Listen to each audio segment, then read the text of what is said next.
All right, everybody, welcome to episode 106 of the Fantasy Timeline, a proud member of the Dynasty Addicts podcast network. I'm Josh at Real Fantasy TL. I'm with my main man, Bill at Super Duper Flex, and the co-host with the most, Drew at DR_PRA. Fellas, how are you doing? We're good.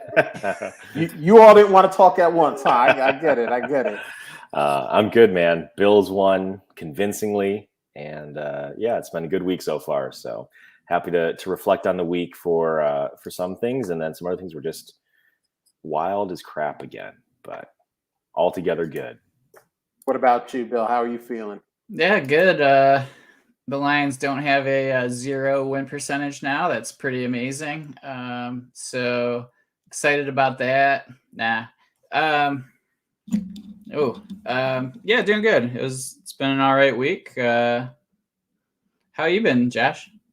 Doing good, man. You beat me to the punch. I was gonna say week 10 was our week. It was the first week where none of our teams lost a game, so that was that was fun. It only took us 10 weeks to all get on the same page, but we got there. We were all not losers this week, so that's what we're gonna do. So all right.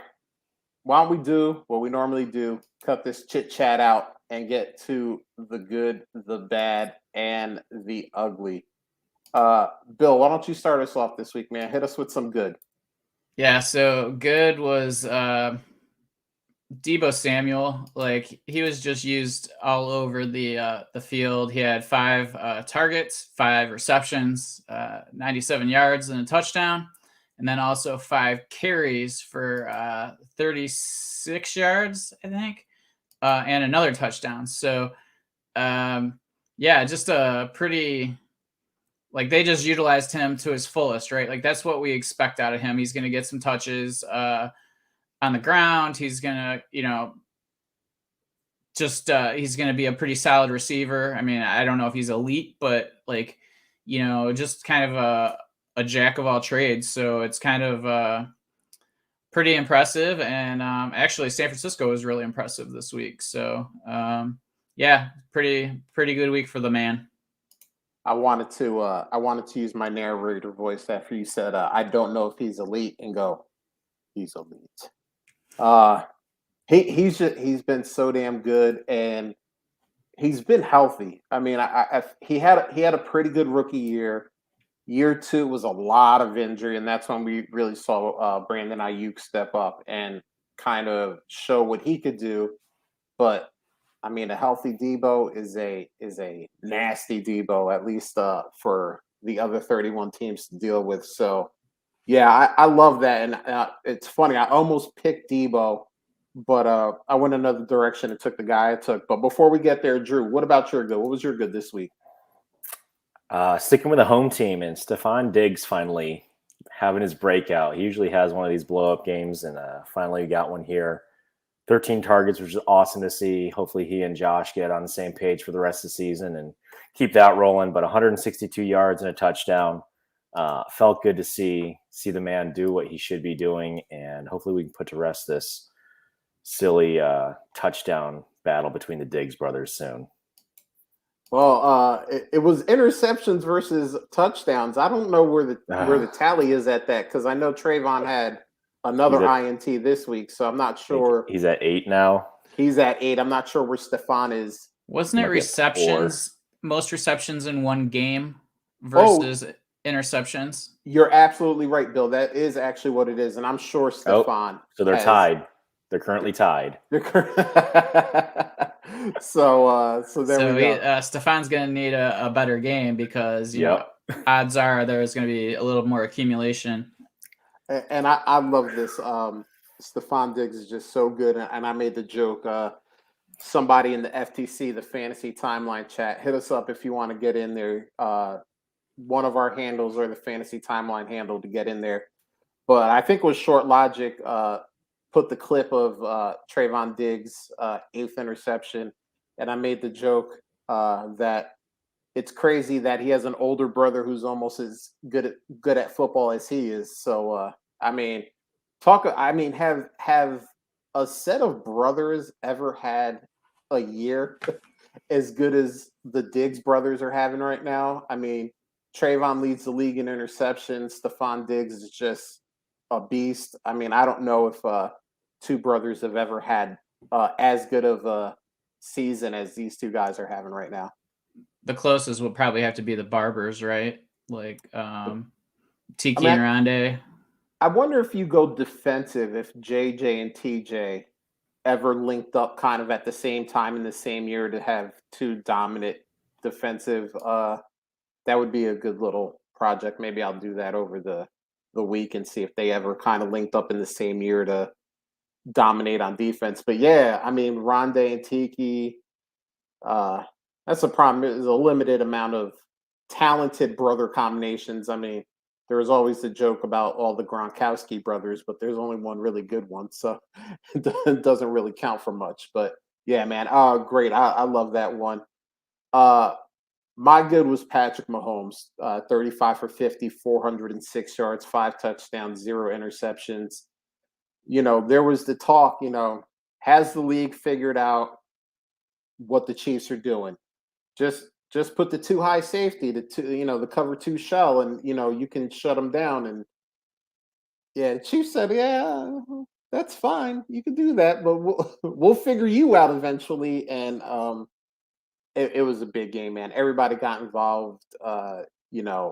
Travis Kelsey. Nobody listed Travis Kelsey, but he had over 100 yards. Tyreek Hill was doing his thing. Even Byron Pringle, people in leagues trying to trade me Byron Pringle off of that game. I was like, it's fine. But yeah, I mean, it was an amazing game by Patrick Mahomes and the Chiefs. And if he now is in the groove and the Chiefs are going to be a load to handle. And unfortunately, this week my Dallas Cowboys try to take their crack at it. So we'll see what happens there. My bad. Tim Patrick. He had the great game against the Cowboys in Week 9, and 3 receptions and 14 yards. That whole receiving core, and you guys can tell me if you think I'm wrong, in Denver is just such a crapshoot, man. You don't know who. I mean, it seems that Teddy Bridgewater likes Jerry Jeudy and gives him the most targets, but that hasn't led yet to any big Jerry Jeudy fantasy games. And, we thought maybe Tim Patrick can build on what he did last week in 3 for 14. So that was my bad. Drew, hit us with your bad. I'm going to stay with the Bills game here, and I saw some funny tweets out there this week leading up to the Bills game about one Mike White coming in and Hall of ready Famer. to roll. Yes, number 1 draft pick. He turned back into a pumpkin pretty quick with his line here: 24 out of 44 with 4 INTs. So for those of you who have defenses in your leagues, hopefully you had the Bills defense queued up this week. I did my redraft league, and it wasn't a huge scoring game, but it was great to see them expose him for who he is at this point.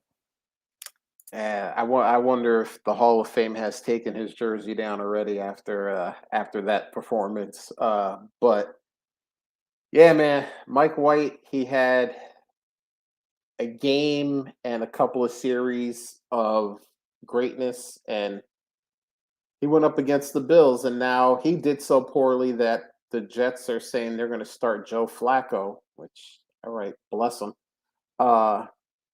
And it's actually funny because I was just reading an article today, and I don't know if you guys knew this, but it's the trade that the Jets and the Eagles made was for a conditional 6th-round pick. That can actually turn into a 5th-round pick if Joe Flacco has 50% of snaps in 3 games this season. So if Joe Flacco can actually look good and they keep Zach Wilson off the field, he could actually help the Eagles get a better pick. a weird article I read today, but thought it would just be a funny little thing there. All right, Bill, hit us with some more bad. Yeah, this is I don't know if I'm picking on the Rams or I'm picking specifically Stafford, but through the first 8 weeks, Stafford had 4 interceptions, and then the last 2 he's had 4. And they just had 2 stinker of a game in a row, and so it's just they do have the bye week this week, so maybe they figure something out. But I was listening to a podcast today, and somebody had mentioned that um, that something came up about Stafford's back, and he's always had back issues, and it looked like he kind of got hurt, I guess, in week 8. So these last 2 weeks have kind of maybe been a result of that. But if that's the case, we're gonna, Stafford's not the same, if he can't be doing what he wants to do, just ripping that ball. So we'll see what happens, but they've had 2 bad games in a row, and that's my bad, I guess.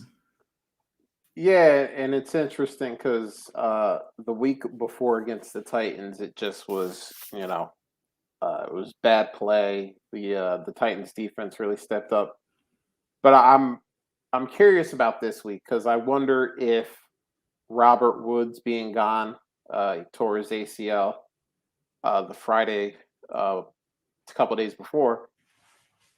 Is that a reason? It kind of the way that both Cup and Woods work. It is having now Woods out of there. Kind of stifling the offense a little bit. OBJ was there, but he only ran a limited amount of plays because he's new. He's trying to learn the playbook. He didn't have a lot of time.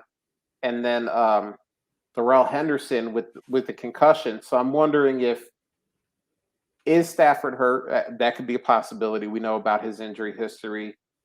Was it just weapons not being there, or did we kind of get tricked the first few weeks of the season, and now kind of as Drew said earlier, are the Rams turning back into a pumpkin? It's going to be really interesting to see how they proceed, how they incorporate Odell Beckham into that offense, and head towards the end of the season here. Yeah, and I think that I didn't catch it, so I don't know for sure, but it was also mentioned that one of his interceptions was because of the route that OBJ took actually was the cause of one of the interceptions. So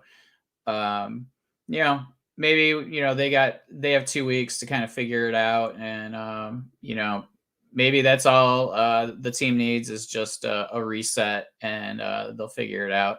I mean, they look so dominant, for the most of the season so far. So, we'll see. I'm looking forward to it, and I'm definitely a Stafford fan. So hopefully he heals up if he is hurt, and he can show what he has for the stretch run. Yeah, man, I love Stafford. I've been a big Stafford fan for a long time, and I want to see him do well. I want to see him get into the playoffs. I want to see, it's unfortunate that Robert Woods is done, even though for some reason they haven't put him on the IR yet. So I can't stash him in IR spots, which is annoying me in fantasy. But I don't know what the deal is behind that. But yeah, hopefully they kind of they get it together. OBJ can be in that playbook for the next 2 weeks, and they can really come back and be dominant like they were to begin the season. All right, Bill, we talked about bad, but hit us with some ugly. Yeah, so we all know how bad the Lions are, and we all know if you are a regular viewer / listener, how anti Jared Goff I am. But, and maybe this isn't a but that's not who my ugly is. My ugly is Jared Goff threw 25 passes, one of them to Hawkinson, 0 receptions. So, it's ugly when you have a tight end that you feel is a top 6 tight end in the league, but he's not even getting utilized. Why is that? Is it because Goff turtles, at the sign of pressure? Is it, it's just the scheme this week? But there's been some weeks where, Hawk just almost disappears, or maybe they were keeping him into black. Like I don't know, but when you have somebody that you're hoping and expecting to be a top 6 and he gets one target in a close game, like that's concerning. And the Lions have Goff probably through next year. So unless they figure something out, we're going to have to deal with that for another year. And by that time, now he's 27 or whatever. So a little scary as a Hawkinson, as having Hawkinson on so many teams. Yeah, and I had heard someplace that apparently Dan Campbell had taken over play calling duties this week. So, which makes even less sense. Right, you would think a former tight end would want to just feed his tight end. But yeah, man, that was weird. I got Hawkinson in some spots, and I was just like, why are they not throwing him the ball? It's just, and then in the Philly market where I live, the Cowboys game was on during the 1 o'clock because the Eagles didn't play until 4 o'clock, and then they did the we want to give you guys a more competitive game to watch, so we're going to switch over to the Lions and the Steelers, and then I had to watch TJ Hawkinson not get targeted, and I'm like, why are we not targeting the best pass catcher on the team? But yeah, it was frustrating. All right, Drew, hit us with your ugly. Bill, I will see you, your TJ Hawkinson, and raise you a Mike Gesicki. I did not get to see the game, so I'm just not sure if it was what the issue was with the execution or the connection here, but to go back and look and see 7 targets and 0 catches, therefore 0 points for everybody who thought we were in a good spot to start him here was that was an ugly cry after that game and that stat line. And I don't know what's worse, just being cut out because of play calling or having 7 chances and not having any of them connect. But yeah, that was pretty bad or ugly. Yeah, I think I only saw one of the targets, and it was a pretty rough pass, and he like kind of tipped it, and he almost caught it falling backwards, and then it hit the ground and lost it or whatever. But so it's probably a combo of both. You know what I mean? Like errant passes and just poor. They didn't complete those passes, or he might have dropped them. I didn't see all of them, but yeah, it was that one was just like, oh, and it was kind of a big play. So Bill made me sad with TJ Hawkinson, and then Drew put me into a full-blown depression because in the spots that I don't have Hawk, I almost in all the rest of the spots have Mike Gesicki. So watching that game and watching passes that aren't on target, watching them drop passes, and then you see Adam Shaheen catching passes and Durham Smythe catching. It's just like, what are we doing? I would see a tight end catch a ball and I would get excited, and then no, that's Adam Shaheen. Oh, okay. Why? So it was rough. You guys hit me hard with the tight ends. I'm going to go to a different position though, so that I don't just full blown run out into traffic here. Matt Ryan, 9 for 21, 117 yards, 0 touchdowns, 2 interceptions. Listen, people were asking me, well, what do you think about this game against Atlanta after the beating you guys took against Denver? And I said, well, Atlanta just came off of a good win against New Orleans. I feel like they might be heating up a little bit. I think it's going to be a good game, and I think Dallas ends up pulling it out in the end. Well, they were up by 33 points at halftime, and that was all she wrote for that game. So I think they ended up scoring one more time in the second half, but they didn't need to because not only had they built such a big lead in the first half, but Atlanta did absolutely nothing on offense. So unfortunately, Corduro Patterson got hurt. I'm not sure what his status is for Thursday against the Patriots, but even if he is good to go, Patriots always seem to know how to take you out of what you like to do. And if he can't play, you have the dynamic backfield duo of Mike Davis and Wayne Gallman. So, Atlanta fans, I'm sorry. Apologies for that. But yeah, Matt Ryan just looked terrible. And it's funny because in the first quarter, he hit like three nice passes to Kyle Pitts. And I was like, oh man, Kyle Pitts is he's gonna eat us alive. I don't know if anyone else will be able to do anything. And then it stopped.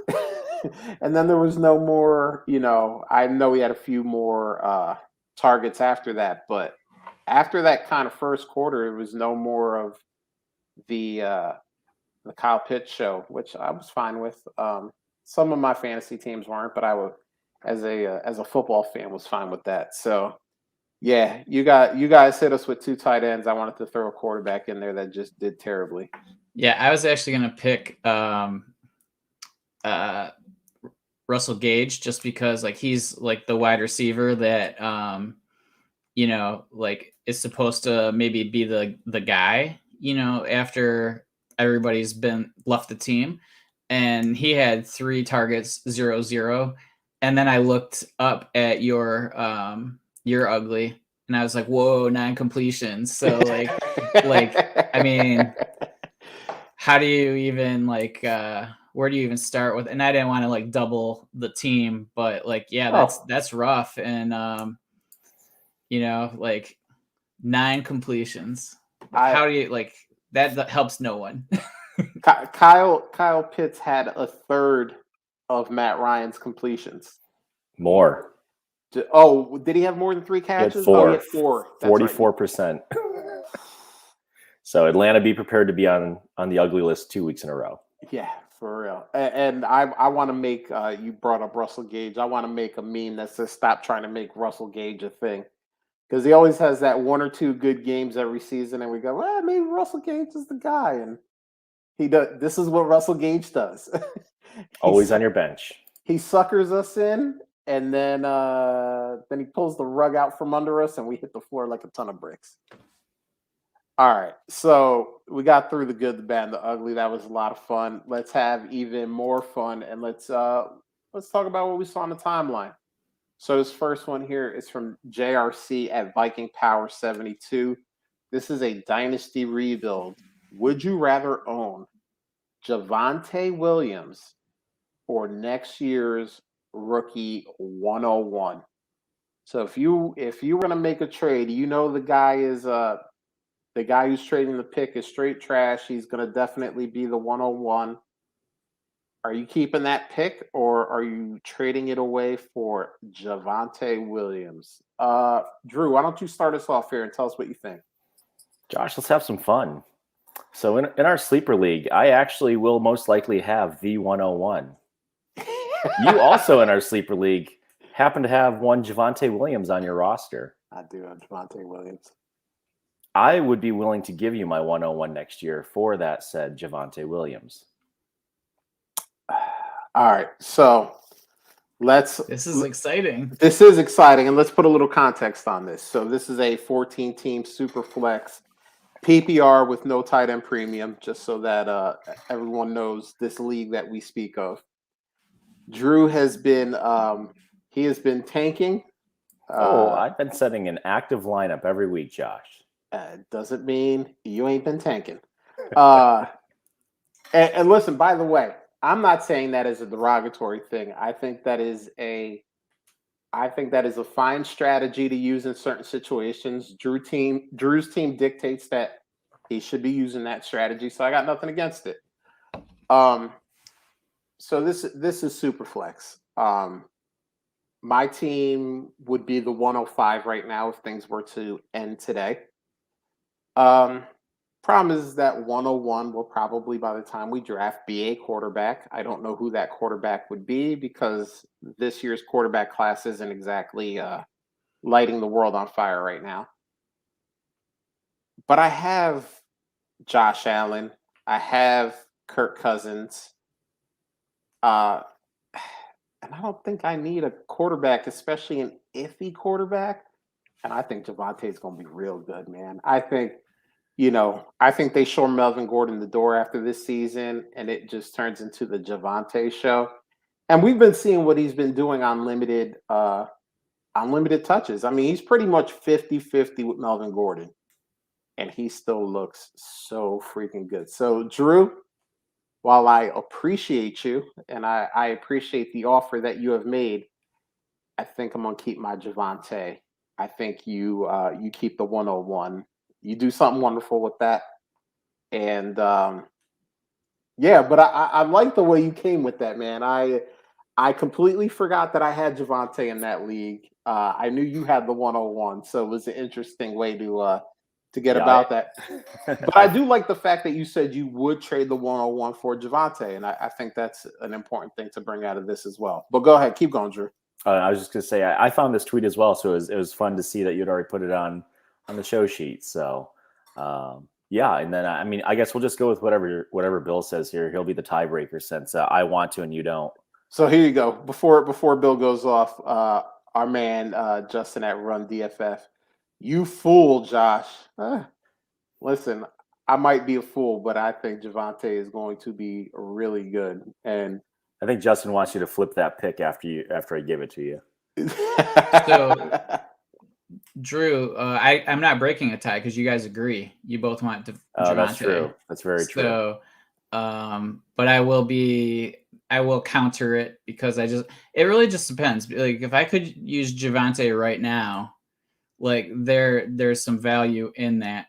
But yeah, I'm taking the 101 because as much as we don't like whoever is available at the moment, like the 101 ends up taking, people will go crazy for it regardless because the hype builds for so long during the off season that like I'm making that move probably every time. And yes, I Javonte looks good and but who's to say they don't replace Melvin Gordon with somebody else, right? And they want to do the two-headed monster thing and keep them both fresh. So like banking on him just taking over and being a bell cow, I'm not sure, that's going to happen. So I'll take the 101 just because I feel like that's easy money because it's guaranteed. I know that it's going to increase in value and I'll be able to get something. I think I'll be able to get more. And I might even be able to get Javonte plus later on during the offseason. So that's what Justin said. He said you can get Javonte plus in April. There we go. That's something I'm going to want to track and see if that actually happens. Because I think a lot of times we say that, and then once the season is over, we go one of two ways with rookies. We either go, man, look at what they can be, and we put the rose-colored glasses on. Or if they had a poor season, we bury them in the ground and we never speak about them again. And I think Javonte will be in that first group unless an injury happens or, he just all of a sudden stinks to end the season.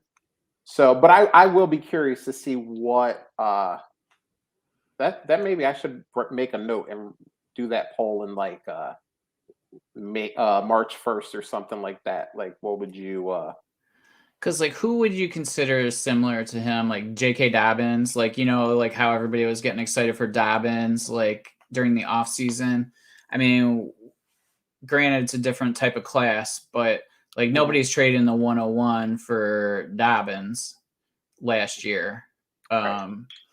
and Dobbins had all the hype because they didn't draft anybody and all of that. So like, it'll be interesting. I am interested to see how that happens this offseason because it is an interesting one. And I think like if you really do need a running back and you're a contender, I mean, I don't hate making that move right now because like, it's going to help your team this year. And especially if something happens to Melvin Gordon, you know what I mean? And you're not going to lose. You're not going to 0, even if it doesn't quite work out. So, it's an interesting one. It's something that, it's a fun one for sure. So the reason I'm willing to do that is I also have what is currently the 102 in this league. My running backs are currently Jermichael Hasty, Rex Burkhead, and a Salvan Ahmed is what I have pared my running back core down to. So I'd love to get a young guy that I can build around and then add a couple of other draft picks next year. But we'll see what happens. Justin, I hope you're right. I hope Josh comes crawling back in April wanting that 101, and I will absolutely get whatever I can out of that deal. I got the 105, so I'm cool. It looks like there's going to be a lot of similarly ranked players, guys that we like, just based on what I'm hearing the smart Devy people say. So I think I'll be fine at 105. I think I'll be all right. So, and Justin, I love when Justin comes on. He's always just saying what he says. Drew, you need about 5 more firsts. So turn that 101 into a few ones. And I got 2 more. I got our buddy Rockies on the back end, and I got who is Dave Tees. So we'll see where they land. Couple late ones, yeah. As of right now, a couple later ones. So hey, yeah, Drew knows what he's doing. Drew's piling up the first. I can't get a first at anybody, but Drew can get a first out of people. Not for Javonte. Get out of here. So JRC, even though we talked a lot about a league that Drew and I are in, I hope that helps out, and it does depend on kind of what your running back room looks like too. Because if you do have other young guys, what if if you're sitting, Bill mentioned like J.K. Dobbins, okay, he's on IR, but he's going to come back next year. He's going to be, he's going to be fine. And you have, maybe you went young. You have Travis Etienne too, who, will come back and we'll see what happens. Or you have Cam Akers, we'll see what happens. You might have some guys waiting in the wings that have been on IR that might make your room better and maybe a position where you don't need a Javonte. So we'll see. But let's move on to the next one here. Avramonov, I probably said that wrong, and I apologize. At All Day Pigskin, for everyone saying it's Wayne Gallman season, did Mike Davis just disappear off the face of the earth? So obviously, we mentioned this earlier. Corduro Patterson got hurt. I'm not sure what his status is for Thursday and beyond. But if he's out, if he's not going to play, I've seen a lot of people grab Wayne Gallman. I think I may have even gotten him in a league. I just put a bid in on him to see what would happen. What do you guys think about Wayne Gallman? Is he going to be the guy that solves the Atlanta Falcons running back problems while Cordero Patterson's out? Or is it just like another guy, whatever? We'll see what happens. Bill, why don't you start us off on this one? Yeah, I mean, so to answer his question first, he did disappear off the face of the earth. Like it has happened all season. Like, I mean, he hasn't done anything. Like he's just been, I mean, people were throwing like early seconds for him, during the preseason, and like it's just, and some are even, I would imagine even in late first, I would imagine it happened a few times, but people were so excited for him. So like based on expectations, yes, he has disappeared. And to answer your question about Wayne Gallman, no, because there was times he wasn't even active. So like, I mean, if he can't even be the third back, you know what I mean? Like there's something there. I mean, they just are not going to have a run game. And, I mean, they're probably going to try to, and there's probably going to be a lot of touches for one or both of the backs cumulatively. But, I mean, the efficiency will not be there unless one of them gets lucky and breaks a 20-yard run.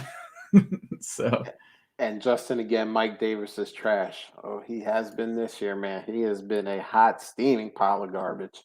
Uh, Drew, is Wayne Gallman the answer, or Hell is no. this the resurgence of Mike Davis?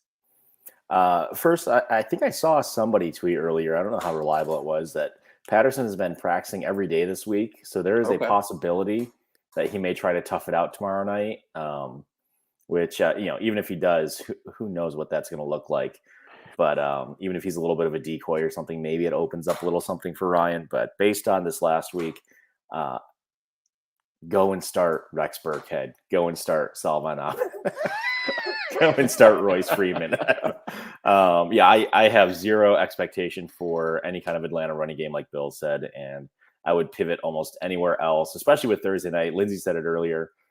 You don't want to sit on a terrible, terrible Thursday night game while you wait for Sunday to roll around. So I don't know. Now that I've said that publicly, watch one of them finally do something. But I would be avoiding that run game altogether if possible. Yeah, I had to stare at a lot of Mike Gesicki zeros Thursday into Sunday. It was tough. It was a tough one. But yeah, man, this is so interesting because during the offseason, I was saying, well, you have to like Mike Davis, not because he's good, but because he should be the guy because they literally didn't have anyone else back there. And Arthur Smith figured out pretty quick that, well, Mike Davis sucks. Let's try using Corduro Patterson and see what happens, and unlocked CP. And then, we're like, well, Wayne Gallman's in the wings. And I think we all looked at what he did last year when Saquon Barkley was hurt. And we were like, man, he looked pretty good. He was having decent games. And we thought, if anything happened, that Wayne Gallman could, possibly be a piece. But they really haven't figured out the running game this season. I mean, even Cordero Patterson is, maybe he lines up at the running back spot, but he's doing the majority of his damage through the air. Mike Davis is averaging I think 2.8 yards a carry or something. You can vet me on that if you want, but it's low. I know that for a fact. I know it's not a high number. So, what do I got Wayne Gallman as a lotto ticket. I think I got him in one league. He's a lotto ticket. Guess what?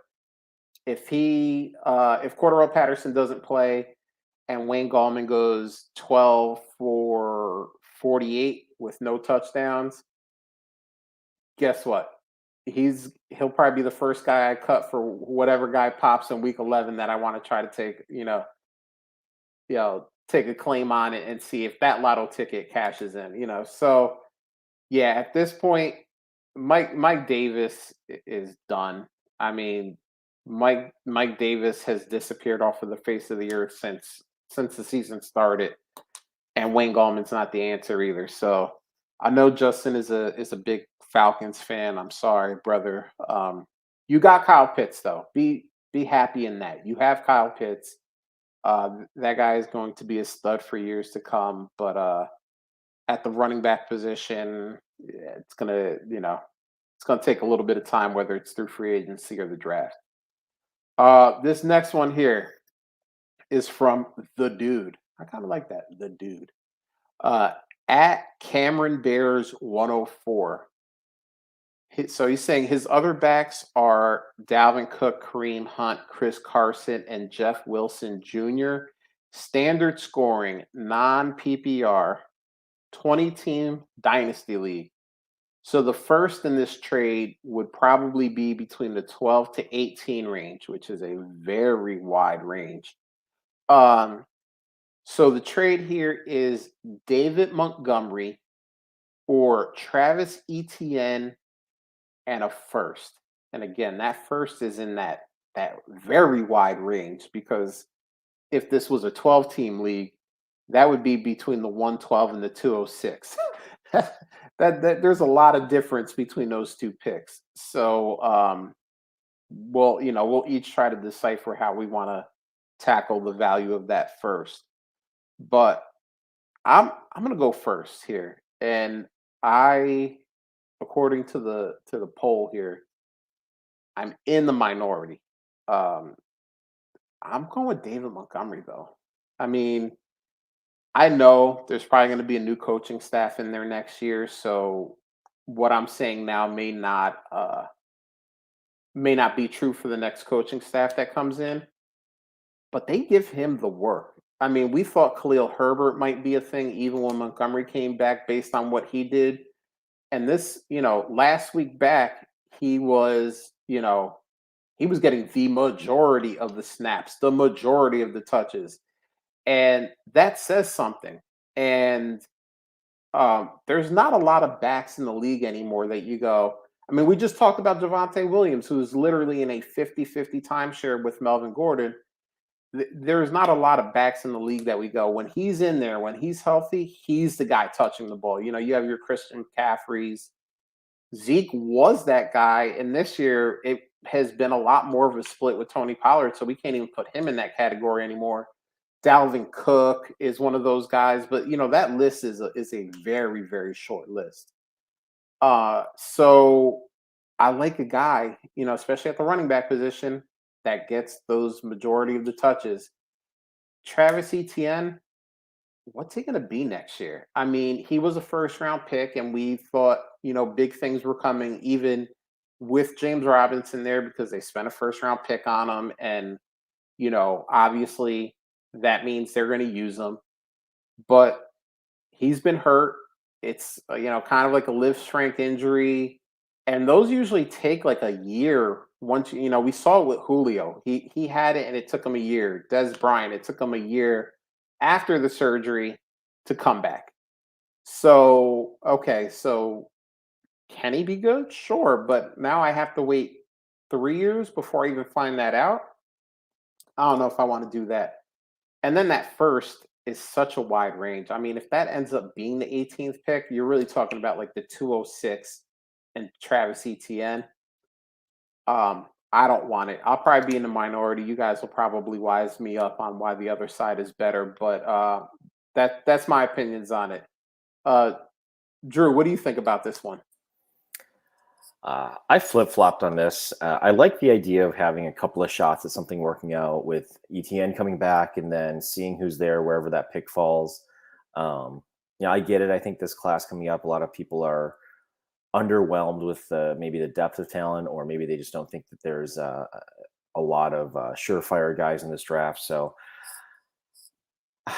if you're it looks like, I don't know, if you're rebuilding, then sure, maybe you take the gamble and see what you can do. If you're trying to do anything this year, of course, you got to take the guy that's getting the touches. And I think when it comes to running backs, I tend to be with you, Josh, where I'd prefer to have what I feel like is more of a sure thing. I don't mind to have a few dart throws on the bench and see if somebody pops where I can use them for a few weeks.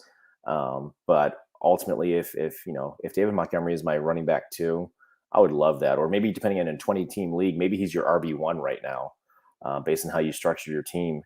And I would much rather have that. Even going into, is it his 4th year next year? And, it gets to the end of his rookie contract. You don't know what's going to happen with the coaching staff, but he has been a bit underrated, I think we'd say, over his career. A lot of people letting him drop in drafts, whether startup or redraft. So I would take a guy like that even, what if he does go and do 50-50 with someone else in a season or two? I still like what he does with those touches. So I think at the end of the day, I'd probably stick with Monty unless I'm really in a tough rebuild where this is what I really think is the best value I'll get from Montgomery right now. Yeah, Drew, it's really interesting you talked about being overrated, because I remember Bill and I did an episode during the off season, and we actually did a do you like this guy or that guy based on ADP with David Montgomery. I can't remember where he ended up, maybe in that like 18 to 20 range. And I could be misremembering that, but points per game, he's much higher than 18 to 20. So yeah, we do criminally underrate him, I think. What do you think about this one, Bill? Yeah, this is a pretty interesting one because, like, if this is his pick, then adding Montgomery is going to make it a later pick, and that makes his team, good for this year. Long term, who knows, right? So like that's a good add for this year. A 20-team league makes me kind of reconsider this a little bit because looking at his backs, he's really only has Dalvin, which who's to say what's going to happen as he ages, right? So I can see wanting to add some depth to and youth to the team.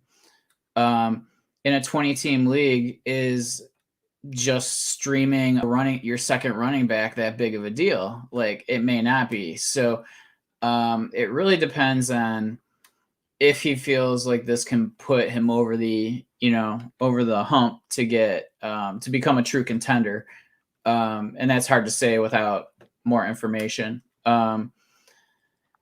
So I do lean going Montgomery, but I can totally see taking the other side of that, and just because a 20-team league, man, that's tough, right? Like, I mean, but you might that 112 to 206 in a regular draft, you don't know if that player's ever going to be anything. So that does make me lean Montgomery slightly. But I can't blame you if you want to play a little, it's never wrong to like make some moves thinking you're going to help yourself next year. And sometimes, it doesn't really affect how you perform this year. So like, I'm typically a person who likes or doesn't like, but prefer or doesn't mind playing with a questionable RB2. So in a 20-team league, I would be totally happy with Wilson as my RB2, like seeing that he's getting some touches now. So, I'd be content at least. So, good question though. That's an interesting one. I wish I had more information. Yeah, and I like what you said there, Bill, about like streaming the RB2 because I play in a 16-teamer. I have Dalvin and literally just a bunch of backups, and luckily I chose the right backups because I mean I've had Devontae Booker and I've had Dearness Johnson and I've had Darrell Williams. So I kind of just got lucky where all the backups that I had ended up being starting running backs.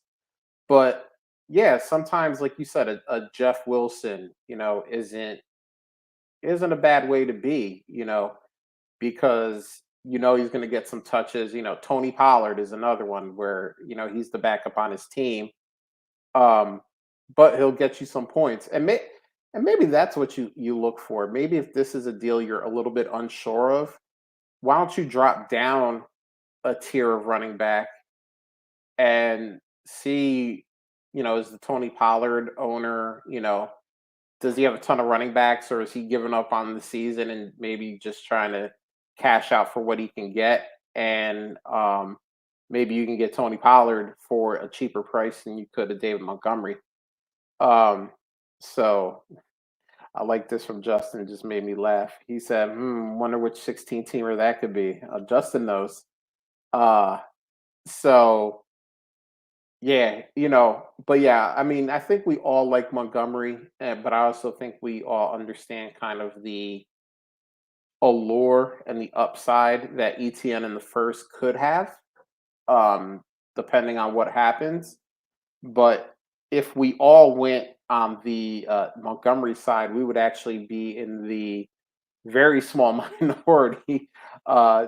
Dave Montgomery only got 27% of the vote. Etienne and the first got 73. So obviously, hey, if you're a contender and you need a little help at the running back position, try to go get Dave Montgomery. Apparently, he can be had for less than Travis Etienne in the first. So, all right, let's go to the next one here.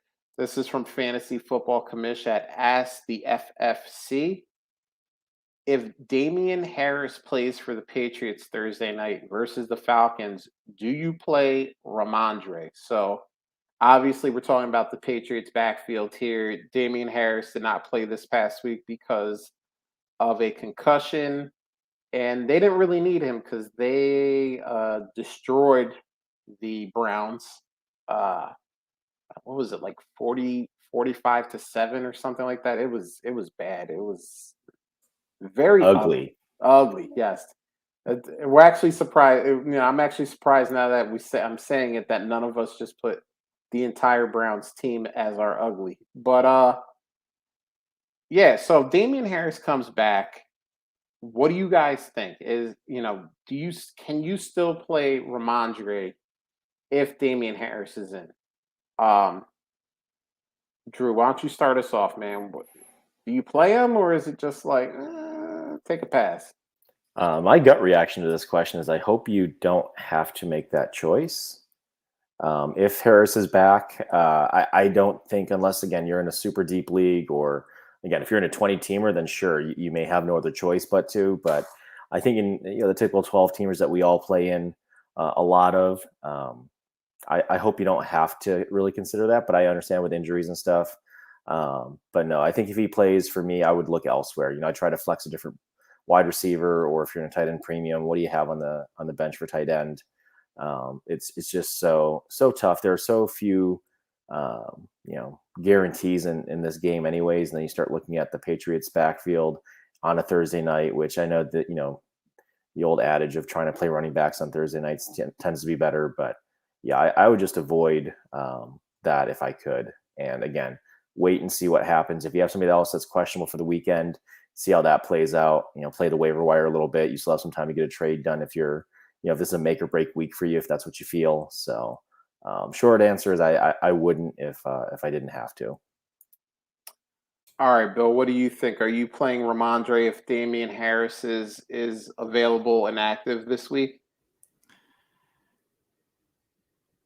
Yeah, so like if it's kind of like what Drew said, like where you have to, it's like him or you're going to the waivers, like I'm totally fine playing him because like I can't figure out that backfield. I can't figure out what Belichick's gonna do. So he's got as good a shot as hit something as any other back I pick up off the waiver wire. So like I'm okay starting him if I have to. And I probably have to in a few of my leagues just because of how I play the running back position, and you get an injury or two and all of a sudden you're stuck. So I think that I'm okay. I don't feel great about it, but like, I mean, he's just like any other backup for me. Who knows, right? So you're just rolling the dice at that point, and whether it's him or someone else, like I actually would rather play him over some other backup just because there is the chance that he becomes that the game plan this week. You know what I mean? Like he's going to be the one getting the passes. He's the one, maybe they use him more and Bolden takes a step back, so I think that I'm okay playing him, but it's not ideal, obviously. Yeah, so I think it's no. I think if Damian Harris is in, I don't play Ramondre. It seems like when Damian Harris is healthy, he's kind of the guy there. It doesn't seem like I remember this happened, I think, a few weeks ago where um, Damian Harris got hurt. Maybe it was a rib injury or something like that, and Ramondre played and had a good game. And then Damian Harris was back the next week, and Ramondre was back to no kind of status whatsoever. Now, Ramondre also just had a monster game, so that could change things in Bill Belichick's mind. And like you guys are saying, trying to predict the Patriots backfield excruciating if you have to do it. So I think on Thursday, I mean, we talked about, the pain of looking at a small number until Sunday. And that's definitely a possibility with Ramondre if Damian Harris plays. I think I would go in another direction. But obviously, if you're stuck, if you're looking at, the Sal Von Ahmeds of the world and other assorted players, then Ramondre Stevenson looks good, and you put him out there and you hope for the best. But if you have other options, I think I leave him on the bench and give it another week to play out with Damian Harris in the fold and see what happens. So, and that one, I think that one was pretty close. That was like 51% for no and 49% for yes. So you're going to see a lot of teams play Ramondre, and you're going to see a lot of teams sit Ramondre. So it'll be interesting to see what he does tomorrow. But we got a question in the chat here, and I want to get to it from Hanzim G. Jamar Chase for Deontay Johnson and AJ Dillon. Now, he said this is a season-long PPR league. He is currently 6-4, so he's trying to finish the season strong and get that high seed in his league. So, Bill, why don't you start us off? Jamar Chase or Deontay Johnson and AJ Dillon?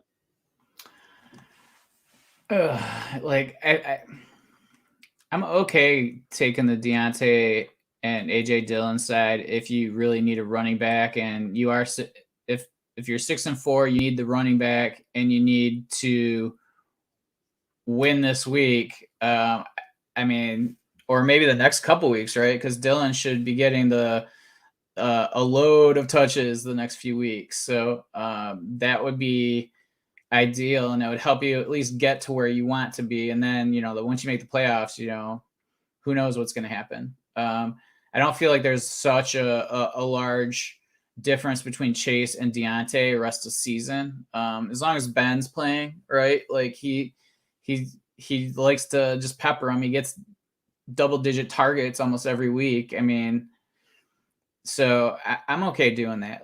But now I also see the other side. If you're just looking to consolidate because you have so much depth. And I feel like the upside for the rest of the season as a whole is probably on the Chase side. But I think push comes to shove and I have to pick one. At 6-4, I want Deontay and AJ Dillon. Yeah, let's make it 2 for 2, Bill. When I first saw the question, my dynasty mind turned on and said, hell no, never. But then once he said this was a season-long, a redraft league, I looked at it and I said, yeah, that is a trade I would do in redraft because you mentioned it. Deontay Johnson just gets like 1 million targets a game. Even with I almost said Mason Rudolph. I think he got 11 targets, if I'm remembering that correctly. So even with the switch in quarterback, he got a bunch of targets. So this isn't it's only when Ben Roethlisberger is out there. If someone else is behind center, it's not going to be the same. There you go. Han just told us 13 targets. So, yeah, I like that. And you're going to get a starting running back in AJ Dillon for at least 2 weeks. And who knows if the the Packers, they're currently the number 1 seed, I think, in the NFC.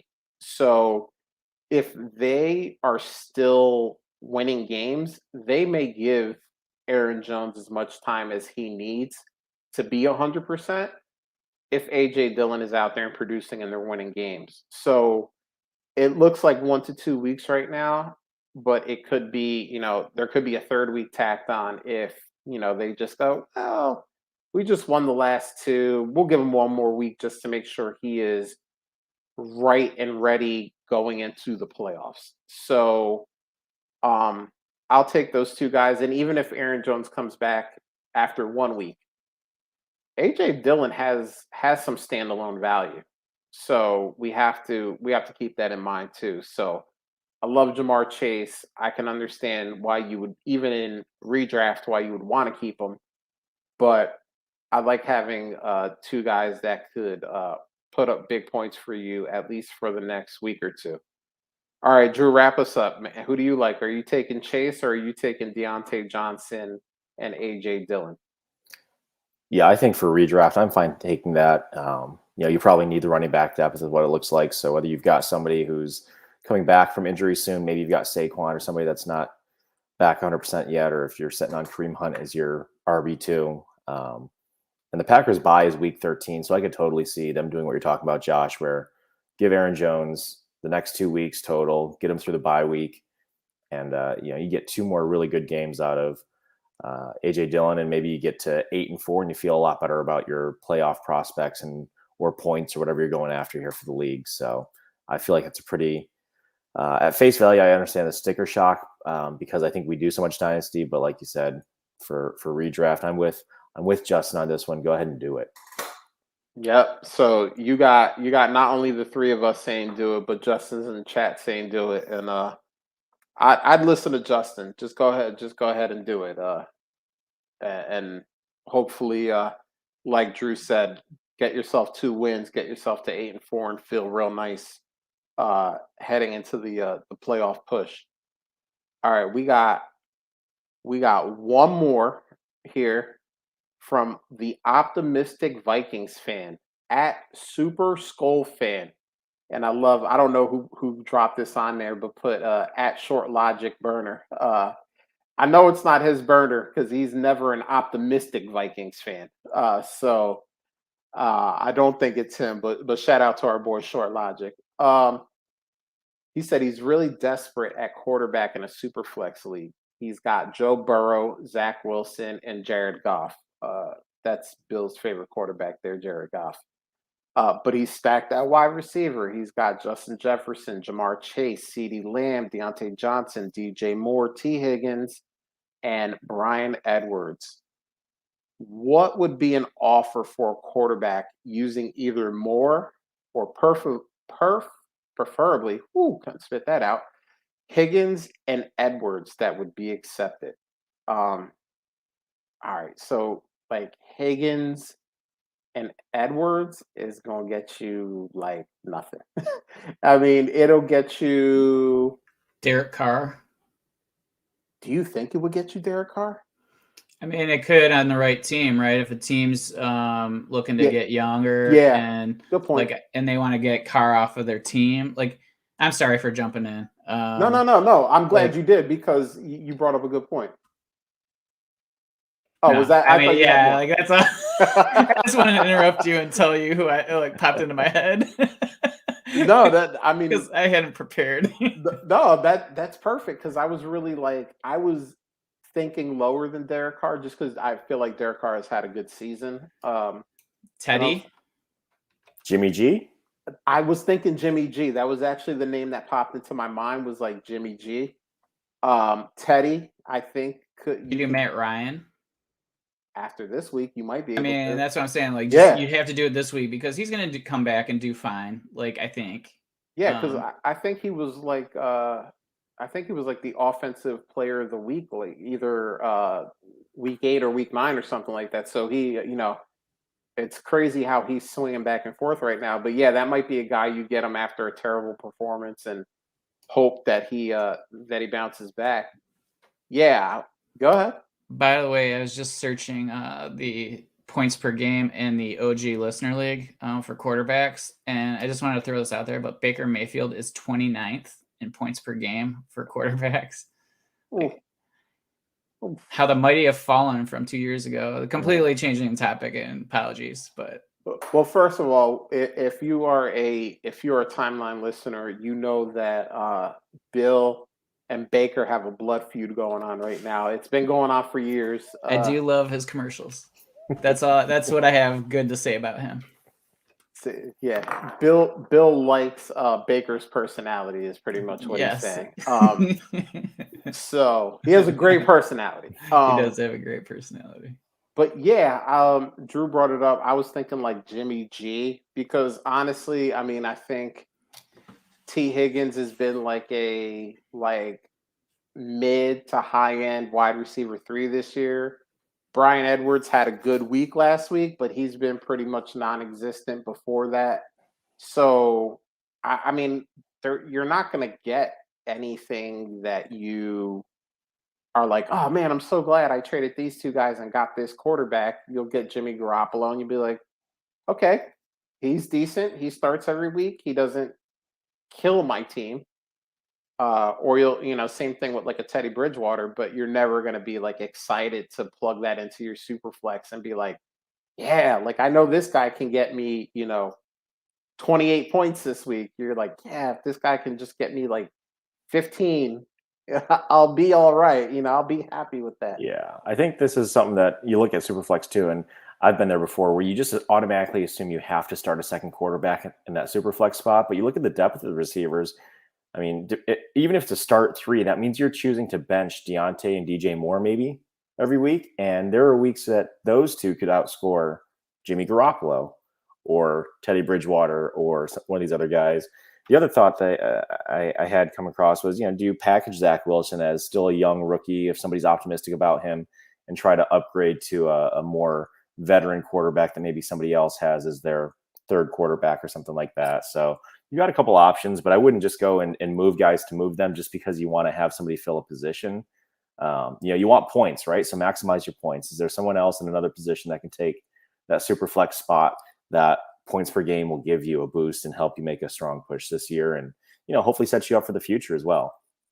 So he said preferably T Higgins and Brian Edwards, but he did also mention that he would be open to trading DJ Moore. So what, if any, rise in quarterback rank do you think DJ Moore gets you? Because DJ Moore, has all the talent in the world, but man, I mean, Sam Darnold just 3 good weeks and has been stinking out loud ever since. He's not there anymore. We saw a little bit of PJ Walker, but it's going to turn into the Cam Newton show now in Carolina. So, is there really like this huge rise in quarterback that you can get by trading DJ Moore? What do you think, Bill? I mean, I think you'll get more than T Higgins. But like how much more? I'm not sure it's going to be substantially more. Pun intended, I guess. Hey. I'm actually just started scrolling through the trade finder to see if there's anything for T Higgins, and then I'll also look it up for DJ Moore. But Yeah, I don't really see anything where T Higgins is being traded directly for a quarterback over the since the beginning of the month. But yeah, I mean, I'm not sure that it's gonna be a ton more, but I think like you could probably get a like a Tannehill maybe. Oh, okay. I think like you might have to do Moore and Higgins together, which again, if he's saying preferably Higgins, it sounds like they want to maybe diversify their roster a little bit, not have 2 Bengals receivers, which is fine. So if you're okay moving both of those guys on, and then, if those 2 will get you maybe to a Tannehill or somebody that can blow up a little bit, or has a little bit more, yeah, you're probably right, ceiling to them, then that would be something that I'd consider. But again, with Chase, Jefferson, Lamb, and Deontay as your top 4 receivers, you can really kind of play with the bottom of your bench there. But I wouldn't do it just to do it because you want to have a better quarterback. You want to look at somebody that's going to make your team materially better for this year and hopefully a couple years. Yeah, Jordan, you brought up 2 good points. Maybe it's packaging DJ Moore with T Higgins instead of Higgins and Edwards. But, remember, Superflex, even if we draft 3 or 4 quarterbacks, sometimes we get in positions, injuries happen, bye weeks happen, and, starting a second quarterback is not the best play we can make for our team because, especially if you're in like a PPR league, I mean, Deontay Johnson, my goodness. I mean, the guy gets double-digit targets every game. He's probably outscoring, like Bill said, 29th Baker Mayfield, Jimmy Garoppolo, those kind of guys, Teddy Bridgewater. So maybe it's more about just putting your best team together and putting one of those wide receivers, because you have a ton of them, in there instead of one of those guys, just because you think you need to have a second quarterback because it's a super flex. The only trade I saw with DJ Moore was DJ Moore in a second for Bateman and Jalen Hurts. Okay. I mean, if you're a contender, if you think, and you want Hurts this year, yeah, I mean, it may not happen, even though, I mean, they just won again. So, I mean, anything's possible at this point with Jalen Hurts, and I didn't think I'd be saying that, but but if it's about a championship, I mean, sell yes, out. Please. Yeah, sell out, get Hurts. Who cares what happens in 2022? Or in 2022 if you're carrying the 2021 championship trophy around. So that's a good one too. There you go. Do little T Higgins and something else, and get yourself Jalen Hurts maybe. So on our way out, we got to do our shout out. The timeline eliminator, Fantasy Cares timeline eliminator. All three of us are out. We tried. We were valiant. We fought, but we could not survive the gauntlet of challengers. And Rob at RobG325, he couldn't survive that gauntlet either. He's with us in the Losers Lounge. Come, we have punch. We have little sandwiches. It's fine. We'll talk about why we thought our teams could win it and why they didn't. But shout out to Rob. You made it. Hey, you made it to week 10. That's further than any of the three of us made it. So consider yourself among the elite. And on our way out, want to thank everybody in the chat, man. Chat was bumping. Justin was in here. Han was in here. Lindsay was in here, giving us questions, giving us ideas, telling me that I'm dumb. I already knew that, so that's fine. Show's always better when the chat is going off and doing that kind of stuff, so we appreciate it. Remember, if you're in the chat, hit the subscribe, hit the bell so you know when we go live. And it's not just us, it's everyone else on the DAP network, which a lot of other good shows do go live on here, so that's always a good thing. And if you're doing the podcast thing, appreciate that too. If you just tripped and fell and found us, hit that subscribe, man. If you are already subscribing, hit that rate and review, man. Tell us what you think. Give us stars, and get us out there in front of more people, because that's all we want. We just want to inform and entertain as many people as possible. And as a quick bit of housekeeping, we are all taking next week off for Thanksgiving. So to everybody, have a happy Thanksgiving. If you don't do the Thanksgiving thing, have a happy couple of days off of work or school and enjoy that break as well. I know I am going to get fatter than I already am, so I am looking forward to that. But we're all going to recharge the batteries. We're going to have fun with our friends and family, and we will be back in 2 weeks. So on that note, Bill, we are out of here.